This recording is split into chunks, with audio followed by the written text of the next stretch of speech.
dans quelques instants notre invité, Prisca Thévenot, secrétaire d'État chargé de la jeunesse et du service national universel de France. Mais avant, Nicolas Rafal est avec nous comme tous les lundis. Bonjour Nicolas.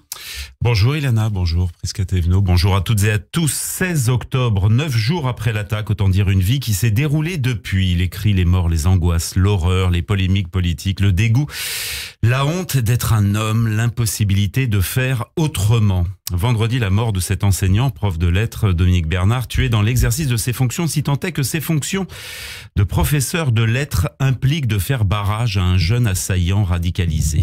Que peuvent les mots, que peut Hugo, que peut Molière, quand déjà le corps ne peut rien. L'image filmée du 3e étage par des élèves, l'impression de basculer 3 années en arrière, 16 octobre 2020, 3 ans pile, Samuel Paty décapité. Décapité. Je me souviens parfaitement de ce mot qui apparaît sur le smartphone d'une amie journaliste avec qui je dîne. En plus, un dîner dans un endroit assez festif où des chanteurs d'opéra sont également serveurs. Alors nous sommes en train de chanter le Libiamo de la Traviata, vous savez, l'air où l'on trinque. Ouais. Voilà. Où l'on fait chin-chin, où l'on célèbre la vie, l'amour. Alors Violetta va rencontrer Alfredo, dramaturgie classique de l'opéra. La soprano tombe amoureuse du ténor. Oui, oui, oui. Le ténor l'aime follement. Oui. Le père, qui est baryton, s'y oppose de sa voix grave. Non, non, non. Les amants se quittent, elle meurt. Schéma hyper classique de l'opéra.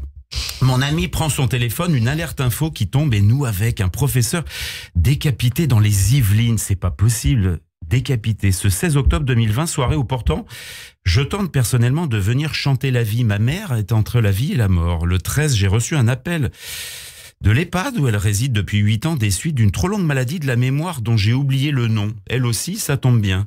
Le 16, je vais dîner à 4 histoire de respirer un peu, contrairement à Violetta, l'héroïne de cette Traviata qui meurt de la phtisie, tuberculose, et de me préparer à la disparition prochaine de la personne que j'aime le plus au monde avec mon père, ma sœur, mon neveu, ma fiancée et le directeur de cette radio. Oui, ça ne coûte rien de citer cette personne. Regardez, ça lui fait toujours zizir.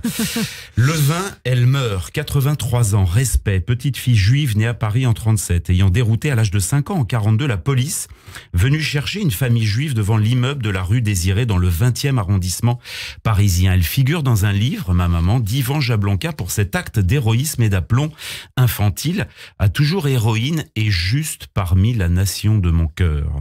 Mais s'en souvient-elle seulement, elle qui a tout oublié jusqu'à mon nom, parfois le confondant avec celui de son mari, mon père. Le 16 octobre, donc, nous dînons pour étancher notre soif au moment de trinquer avec Verdi et épancher notre cœur avec les jolis amis. Décapités, nous n'en revenons pas. Mot incroyable, mot médiéval, mot barbare, issu d'un autre temps, d'un autre siècle. 3 ans après, un autre jeune de 20 ans cherche un prof d'histoire dans une cour d'école du côté d'Arras. Après 3 jours de garde à vue, aucun mot ne sort toujours de sa bouche. Après la semaine horrible, éprouvante, la fête dans le désert qui vire au carnage, les kibboutz dévastés, les bébés décapités à Be'eri, les mots sont secs, vides, morts. Chronique d'une mort annoncée, la mort du mot. À une époque où les gens n'ont jamais autant parlé, commenté à tort et surtout à travers, vous souvenez-vous du mot de Victor Hugo ? Ilana, la poésie pour sauver ce qui reste peut-être du monde.